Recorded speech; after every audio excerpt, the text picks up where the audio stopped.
नारायणं नमस्कृत्य नरं चैव नरोत्तमं देवीं सरस्वतीं व्यासं ततो जयमुदीरयेत्।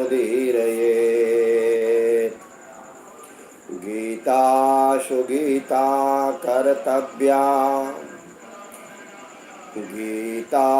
गीता कर्तव्या किमन्येह शास्त्रविस्तरे या स्वयं पद्मनाभस्य मुखपद्माद्विनिसृता।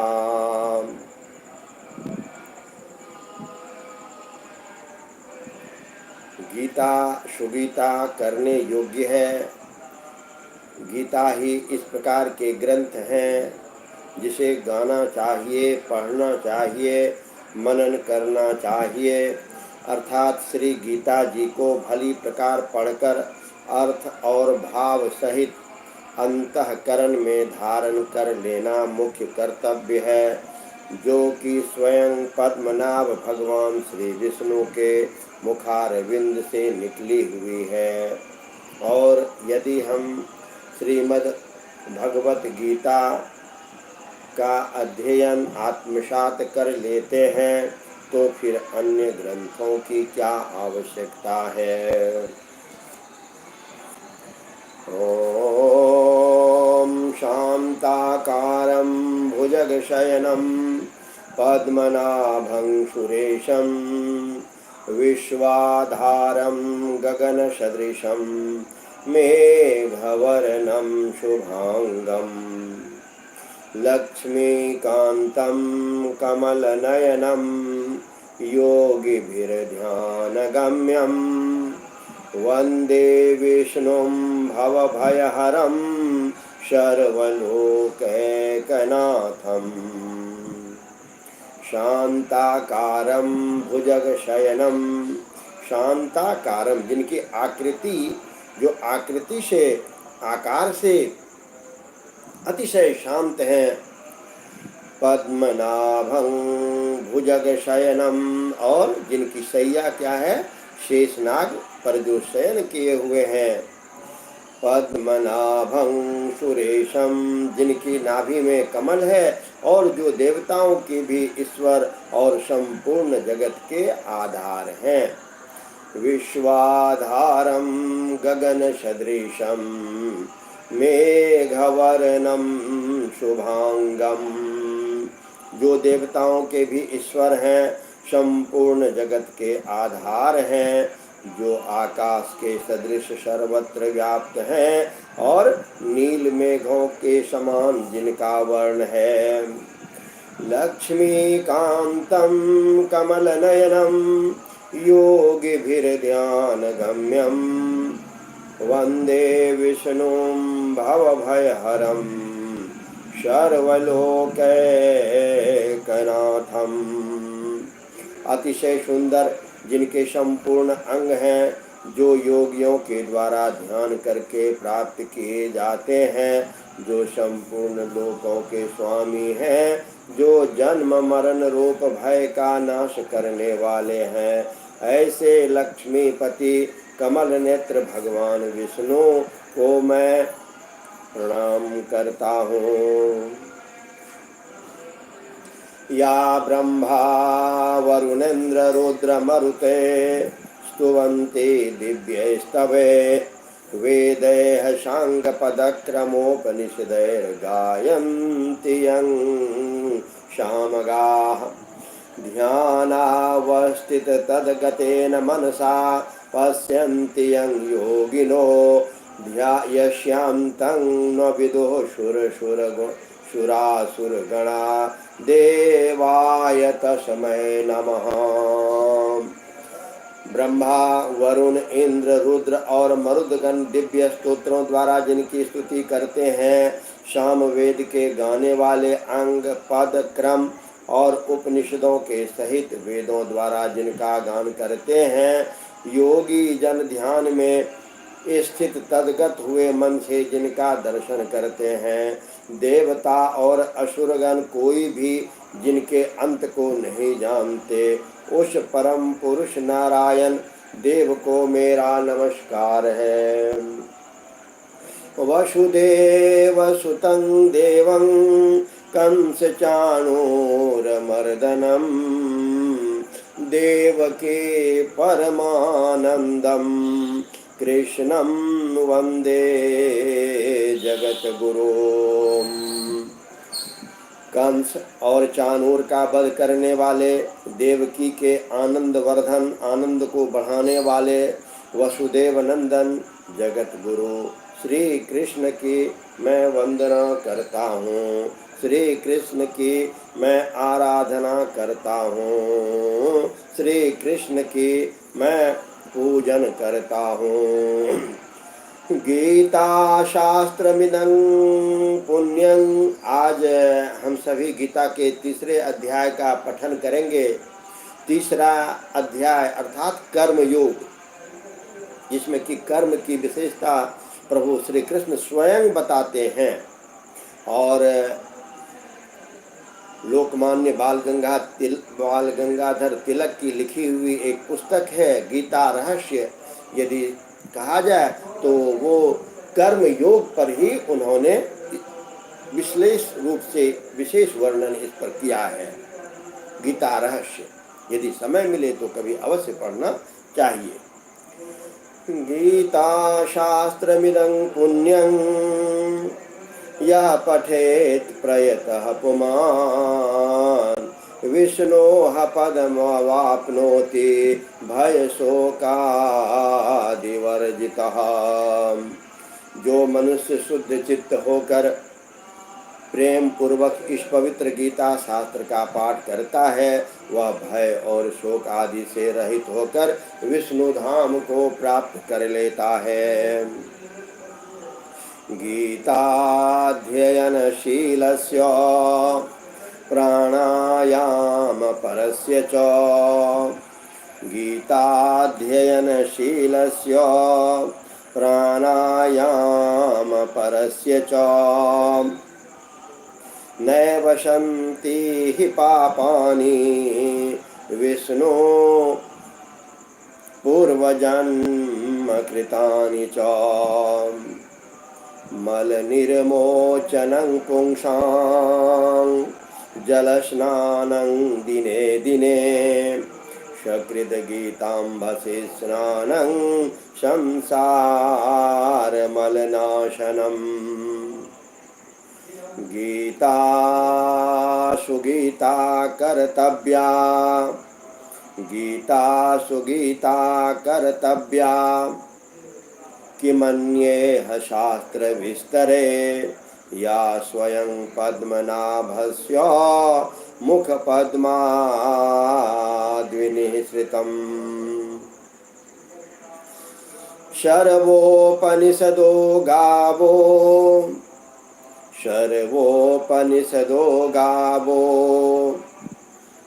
दोग्धा गोपालनन्दनः पार्थो वत्सः सुधीर्भोक्ता दुग्धं गीतामृतं महत्। एकं शास्त्रं देवकी पुत्रमेकम् देवकी पुत्रमेकम् एको देवो देवकी पुत्र एव।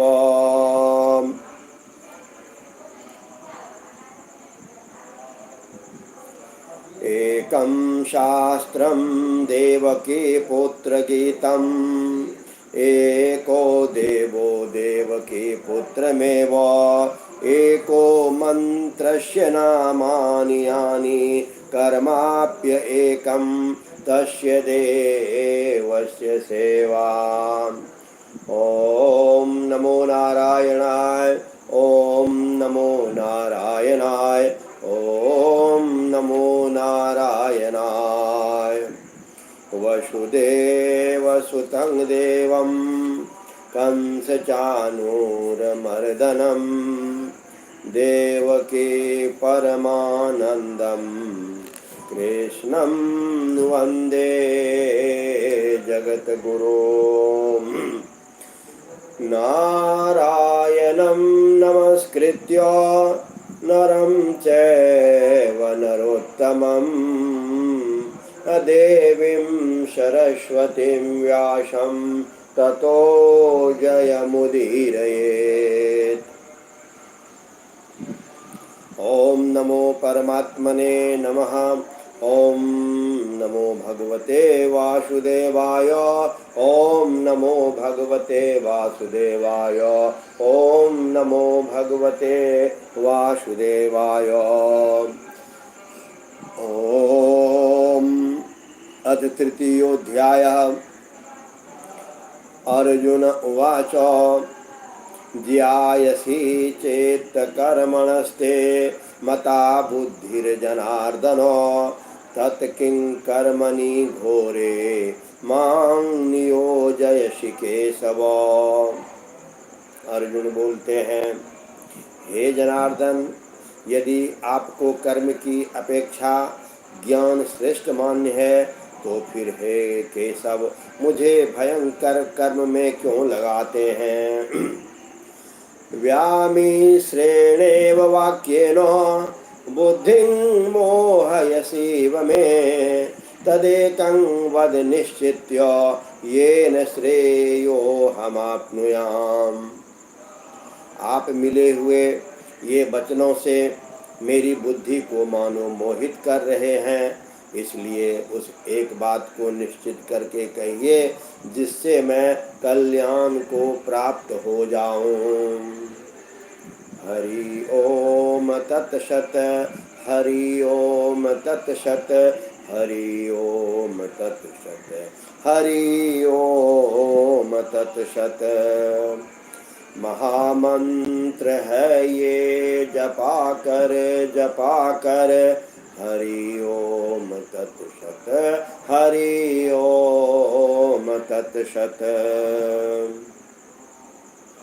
हिमाचल कुमारी ने शिव जी से पूछा, कहो कौन सा मंत्र कल्याणकारी। उमा से प्रसन्न हो कहा शिव ने तत्क्षण, महामंत्र है एक कल्याणकारी। उमा से प्रसन्न हो कहा शिव ने तत्क्षण, महामंत्र है एक कल्याणकारी। हरि ओम तत्सत। हरि ओम तत्सत। हरि ओम तत्सत। हरि ओम तत्सत। अर्जुन बोलते हैं प्रभु श्री कृष्ण से कि हे भगवान, हे प्रभु, आप उस एक बात को निश्चित करके कहिए जिससे मैं कल्याण को प्राप्त हो जाऊं। श्री भगवान वाचो।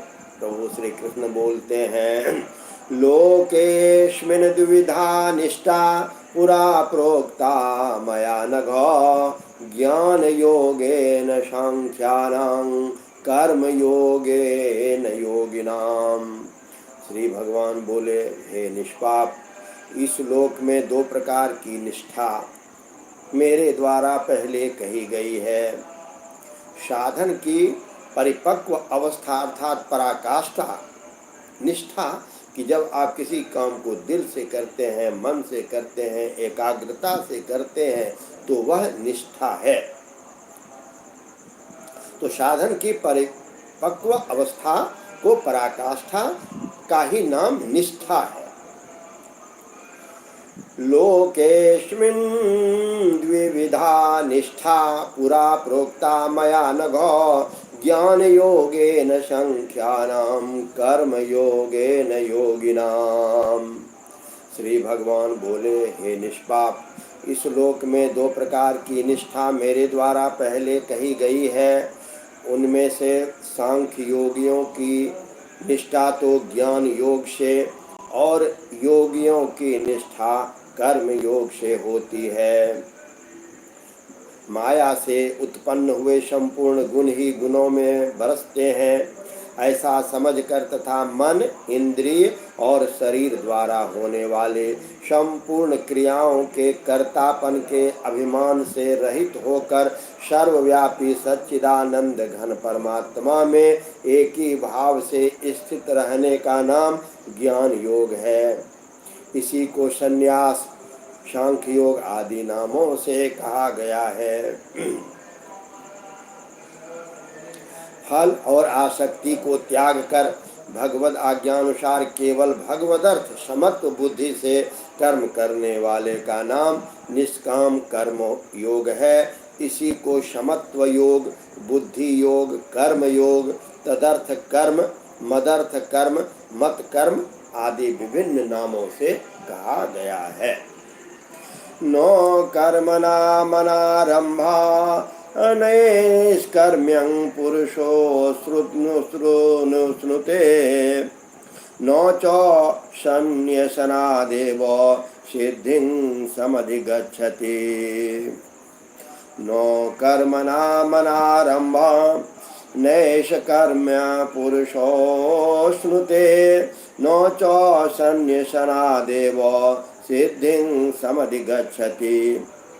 मनुष्य न तो कर्मों का आरंभ किए बिना निष्कर्मता को यानी योगनिष्ठा को प्राप्त होता है, न कर्मों के केवल त्याग मात्र से सिद्धि यानी सांख्य निष्ठा को ही प्राप्त होता है।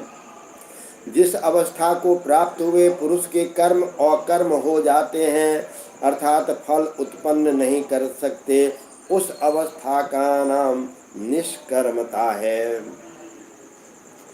नो हि कश्चित् क्षणमपि जातो तिष्ठत्य कर्म कृत कार्यते ह्यवशः कर्म सर्वः प्रकृति जैर्गुणे।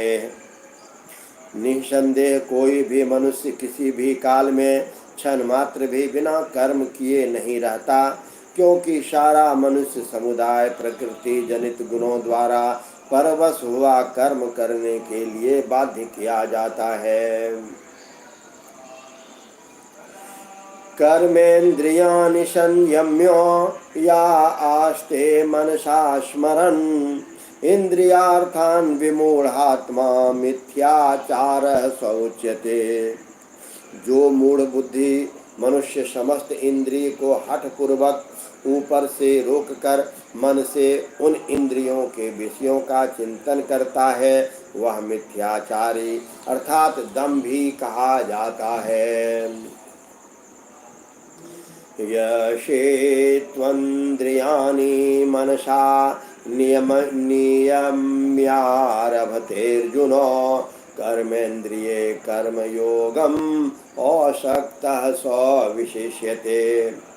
किंतु हे अर्जुन, जो पुरुष मन से इंद्रियों को बस में करके अनासक्त हुआ समस्त इंद्रियों द्वारा कर्म योग का आचरण करता है, वह ही श्रेष्ठ है। नियतं कुरु कर्म त्वं नियतं कुरु कर्म त्वं कर्म ज्यायो ह्यकर्मणः शरीर यात्रापि चौते न प्रसिद्धेद कर्मणः। तू शास्त्र विहित कर्तव्य कर्म कर, क्योंकि कर्म न करने की अपेक्षा कर्म करना श्रेष्ठ है, तथा कर्म न करने से तेरा शरीर निर्वाह भी नहीं सिद्ध होगा। यज्ञार्था तत्कर्मणोऽन्यत्र लोकोऽयं कर्म बंधनः तदर्थं कर्म कौन्तेय मुक्त संगः समाचर। यज्ञ के निमित्त किए जाने वाले कर्मों से अतिरिक्त दूसरे कर्मों में लगा हुआ ही यह मनुष्य समुदाय कर्मों से बंधता है। इसलिए हे अर्जुन, तुम आसक्ति से रहित होकर उस यज्ञ के निमित्त ही भली भांति कर्तव्य कर्म कर। सह यज्ञा प्रजा सृष्ट्वा पुरोवाच प्रजापतिः अनेन प्रशविष्यध्वमेशवोषित्वष्टकामधुकम्। प्रजापति ब्रह्मा ने कल्प के आदि में यज्ञ सहित प्रजाओं को रचकर उनसे कहा कि तुम लोग इस यज्ञ के द्वारा वृद्धि को प्राप्त हो और यह यज्ञ तुम लोगों को इच्छित भोग प्रदान करने वाला हो।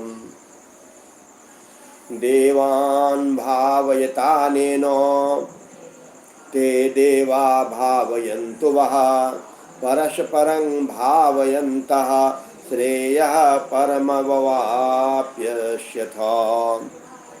तुम लोग इस यज्ञ के द्वारा देवताओं को उन्नत करो और देवता तुम लोगों को उन्नत करे। इस प्रकार निस्वार्थ भाव से एक दूसरे को उन्नत करते हुए तुम लोग परम कल्याण को प्राप्त हो जाओगे। इष्टान् भोगान् हि वो देवा दास्यन्ते यज्ञ भाविताः तैर्दत्तान् प्रदायेभ्यो यो भुङ्क्तेस्तेन एव सः। यज्ञ के द्वारा बढ़ाए हुए देवता तुम लोगों को बिना मांगे ही इच्छित भोग निश्चित ही देते रहेंगे। इस प्रकार उन देवताओं के द्वारा दिए हुए भोगों को जो पुरुष उनको बिना दिए स्वयं भोगता है वह चोर ही है।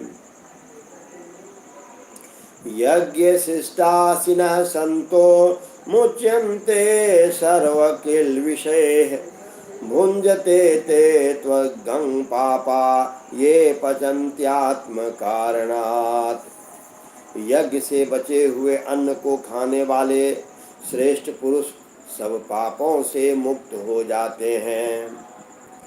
यज्ञ शिष्टासिनः संतो मुच्यन्ते सर्व किल्बिषैः। यज्ञ से बचे हुए अन्न को खाने वाले श्रेष्ठ पुरुष सब पापों से मुक्त हो जाते हैं। भुंजते ते त्वघं पापा ये पचन्त्यात्म कारणात्। और जो पापी लोग अपना शरीर पोषण करने के लिए ही अन्न पकाते हैं वे तो पाप को ही खाते हैं। अन्नाद् भवन्ति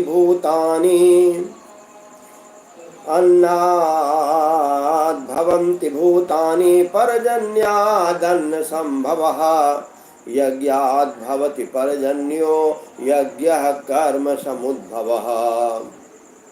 कर्म ब्रह्मोद्भवं विद्धि ब्रह्माक्षर समुद्भवम् तस्मात् सर्वगतं ब्रह्म नित्यं यज्ञे प्रतिष्ठितम्। संपूर्ण प्राणी अन्न से ही उत्पन्न होते हैं। अन्न की उत्पत्ति वृष्टि से होती है और वृष्टि यज्ञ से होती है और यज्ञ विहित कर्मों से उत्पन्न होने वाला है। कर्म समुदाय को तू वेद से उत्पन्न और वेद को अविनाशी परमात्मा से उत्पन्न हुआ जान। इससे सिद्ध होता है कि सर्वव्यापी परम अक्षर परमात्मा सदा ही यज्ञ में प्रतिष्ठित है। तस्मात् सर्वगतं ब्रह्म नित्यं यज्ञे प्रतिष्ठितम्। एवं प्रवर्तितं चक्रं नानुवर्तयति हयः अघायुरिन्द्रियारामो मोघं पार्थं सजीवति। हे पार्थ, जो पुरुष इस लोक में इस प्रकार परंपरा से प्रचलित सृष्टि चक्र के अनुकूल नहीं बरतता अर्थात अपने कर्तव्य का पालन नहीं करता, वह इंद्रियों के द्वारा भोगों में रमन करने वाला पापायु पुरुष व्यर्थ ही जीता है।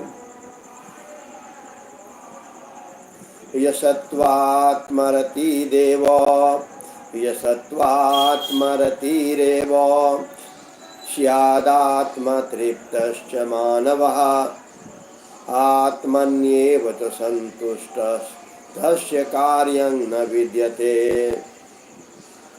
परंतु जो मनुष्य आत्मा में ही रमण करने वाला और आत्मा में ही तृप्त तथा आत्मा में ही संतुष्ट हो, उनके लिए कोई कर्तव्य नहीं है। यसत्वात्मरतिरेव स्यादात्मतृप्तश्च मानवः आत्मन्येव च सन्तुष्टः तस्य कार्यं न विद्यते। नैव तस्य कृतेनार्थो नाकृतेनेह कश्चन न चास्य सर्वभूतेषु कश्चिदर्थव्यपाश्रयः। उस महापुरुष का इस विश्व में न तो कर्म करने से कोई प्रयोजन रहता है और न कर्मों के न करने से ही कोई प्रयोजन रहता है, तथा संपूर्ण प्राणियों में भी इसका किंचिन मात्र भी स्वार्थ का संबंध नहीं रहता। तस्मात् सक्तः सततं कार्यं कर्म समाचर अशक्तो ह्याचरन् कर्म परमाप्नोति पुरुषः। इसलिए तू निरंतर आसक्ति से रहित होकर सदा कर्तव्य कर्म को भली भांति करता रहा, क्योंकि आसक्ति से रहित होकर कर्म करता हुआ मनुष्य परमात्मा को प्राप्त हो जाता है। कर्मणैव हि संसिद्धिमास्थिता जनकादयः लोकसंगग्रहमेवापि संपश्यन् कर्तुमर्हसि। जनकादि ज्ञानी जन भी आसक्ति रहित कर्म द्वारा ही परम सिद्धि को प्राप्त हुए थे। इसलिए तथा लोक संग्रह को देखते हुए भी तू कर्म करने को ही योग्य है, अर्थात तुझे कर्म करना ही उचित है। यद्यदाचरति श्रेष्ठस्तत्तदेवोत्तरो जनः स यत् प्रमाणं कुरुते लोकस्तदनुवर्तते। श्रेष्ठ पुरुष जो आचरण करता है, अन्य पुरुष भी वैसा वैसा ही आचरण करते हैं। वह जो कुछ प्रमाण कर देता है, समस्त मनुष्य समुदाय उसी के अनुसार वर्तने लग जाता है।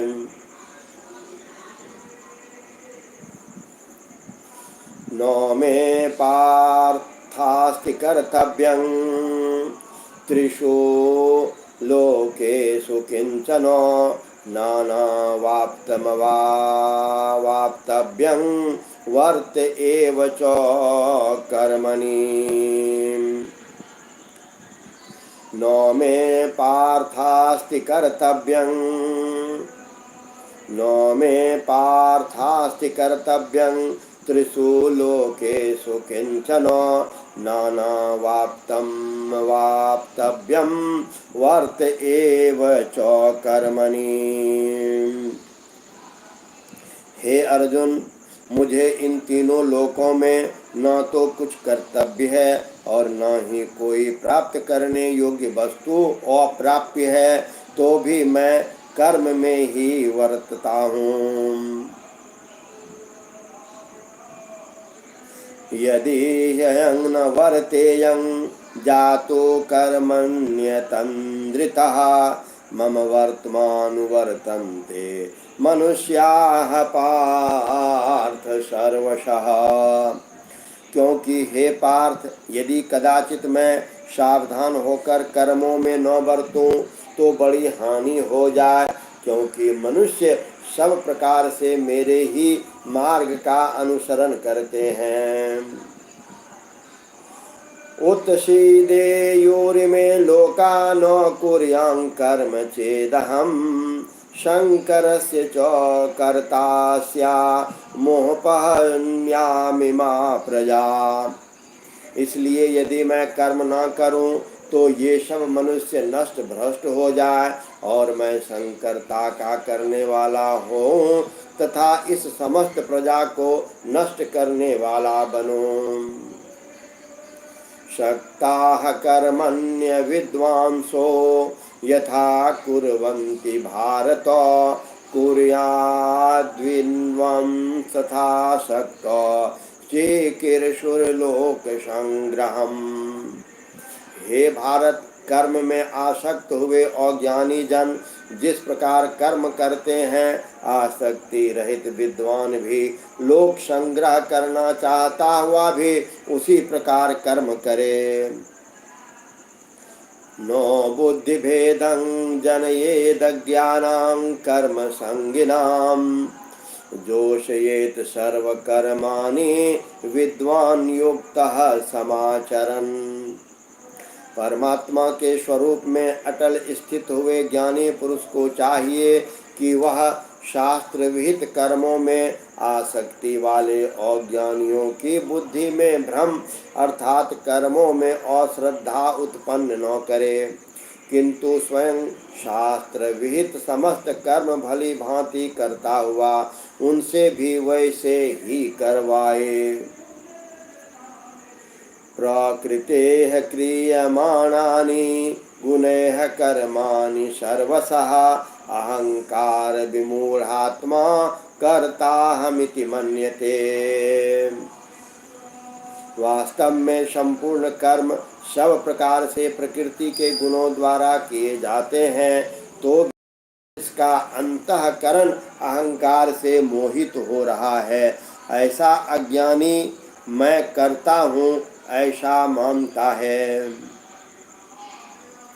तत्ववित्तो महाबाहो गुण कर्म विभागयोः। तत्ववित्तो महाबाहो गुण कर्म विभागयोः अगुणाः गुणेषु वर्तन्त इति मत्वा न सज्जते।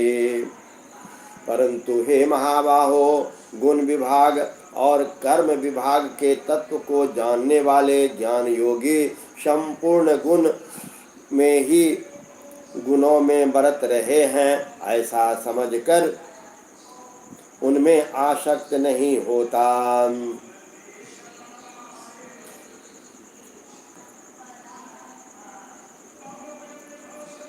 प्रकृते गुण सम्मूढ़ाः प्रकृते गुण सम्मूढ़ाः सजन्ते गुण कर्मसु। प्रकृते गुण सम्मूढ़ाः प्रकृतेः गुण सम्मूढ़ाः सजन्ते गुण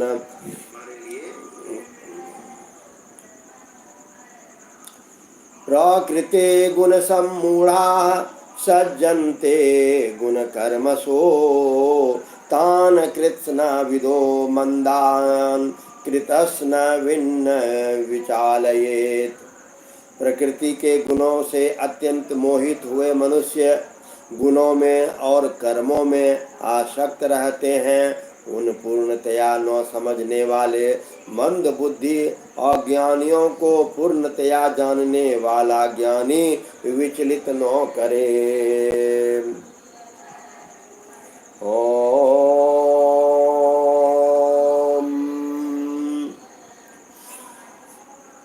मयि सर्वाणि कर्माणि सन्न्यस्याध्यात्मचेतसा निराशिर निर्ममो भूत्वा युध्यस्व विगतज्वरः।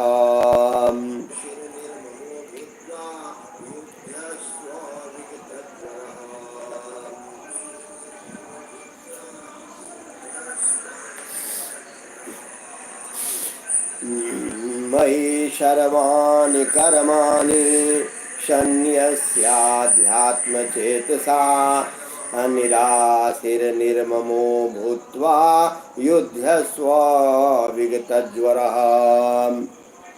मुझ अंतर्यामी परमात्मा में लगे हुए चित्त द्वारा संपूर्ण कर्मों को मुझ में अर्पण करके आशा रहित, ममता रहित और संताप रहित होकर युद्ध कर। ये मे मतमिदं नित्यं, ये मे मतमिदं नित्यं अनुतिष्ठन्ति मानवाः श्रद्धावन्तो न सूयन्तो मुच्यन्ते तेऽपि कर्मभिः। जो कोई मनुष्य दोष दृष्टि से रहित और श्रद्धा युक्त होकर मेरे इस मत का सदा अनुसरण करते हैं, वे भी संपूर्ण कर्मों से छूट जाते हैं। ये त्वे तदभ्यसूयन्तो नानुतिष्ठन्ति मे मतम् सर्वज्ञान विमूढ़ांस्तान् विद्धि नष्टान चेतसः। परंतु जो मनुष्य मुझ में दोषारोपण करते हुए मेरे इस मत के अनुसार नहीं चलते हैं, उन मूर्खों को तो संपूर्ण ज्ञानों में मोहित और नष्ट हुए ही समझ। सदृशं चेष्टते स्वस्या प्रकृतेर्ज्ञानवानपि प्रकृति यान्ति भूतानि निग्रह किं करिष्यति। सभी प्राणी प्रकृति को प्राप्त होते हैं, अर्थात अपने स्वभाव के परवश हुए कर्म करते हैं। ज्ञानवान भी अपने प्रकृति के अनुसार चेष्टा करता है, फिर मैं इसमें किसी का हठ क्या करना। इंद्रियस्येन्द्रियास्यार्थे, इंद्रियस्येन्द्रियस्यार्थे रागद्वेषो व्यवस्थितो तयोर्नवसमागच्छेतो यस्य परिपन्थिनो। इंद्रिय के अर्थ में अर्थात प्रत्येक इंद्रिय के विषय में राग और द्वेष छिपे हुए स्थित हैं। मनुष्य को उन दोनों के बस में नहीं होना चाहिए, क्योंकि वे दोनों ही इसके कल्याण मार्ग में विघ्न करने वाले महान शत्रु हैं।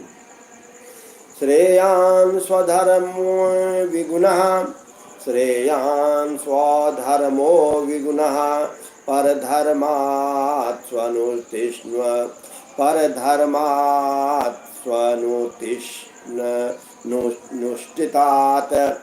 श्रेयान् स्वधर्मो विगुणः परधर्मात् स्वनुष्ठितात्।